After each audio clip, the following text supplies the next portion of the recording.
crews are fanning out across Atlantic Canada to restore power after that ferocious storm that some described as a winter hurricane. And as people assess the damage, we are hearing about a close call for a Halifax family where a huge tree came crashing down, missing their home. Oh, so lucky. We're so lucky, because this was all into the front of the porch, right up to the front door. Something broke over the car and smashed on the other side, but the car's okay.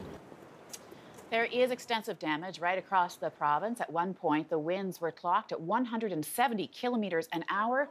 Latest word, about 50,000 people still without power in Nova Scotia, another 1,000 in the dark in New Brunswick. For more on this, I want to bring in Sasha Irving. She is the Vice President of Corporate Affairs and Stakeholder Relations at Nova Scotia Power, joining us from Halifax. Thanks for taking the time, Sasha. Thank you. So what is the current situation in Nova Scotia right now? So we currently have 40,000 customers without power. So to this point, we've restored 280,000 of the outages that we have had since yesterday. And the pictures that we were showing our viewers are just remarkable. Tell me about your team's efforts to try to respond to this weather bomb. Weather really has been incredible. What's been interesting is it really acted as the weather forecasters had predicted. So we had crews stationed across the province. And what it meant for them was, as the first round of wind came through from one end of the province to the other yesterday afternoon into last evening, they had to stand down at certain points, but then they were able to get back out. There was a bit of a lull, sort of west, central, and then to the east. And then the winds picked back up later in the evening. Again, crews at different points had to stand down. But they continued to work through the night. They have been out there working all day, and they're making really good progress. And what are the top priorities right now, Sasha? So we have most of the top priorities on. So we would typically do emergency operations, hospitals, transmission outages, all those pieces. So that's moving along. Mm-hmm. We're really down to individual customers at this point.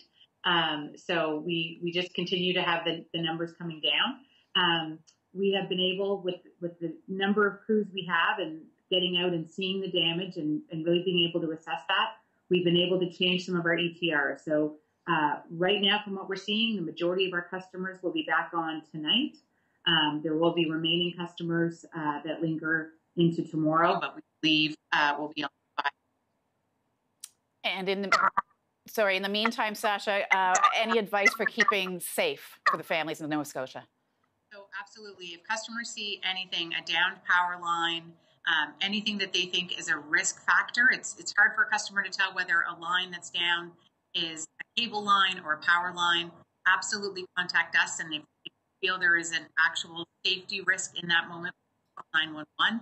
They have an escalation that will get directly to us and deal with those issues.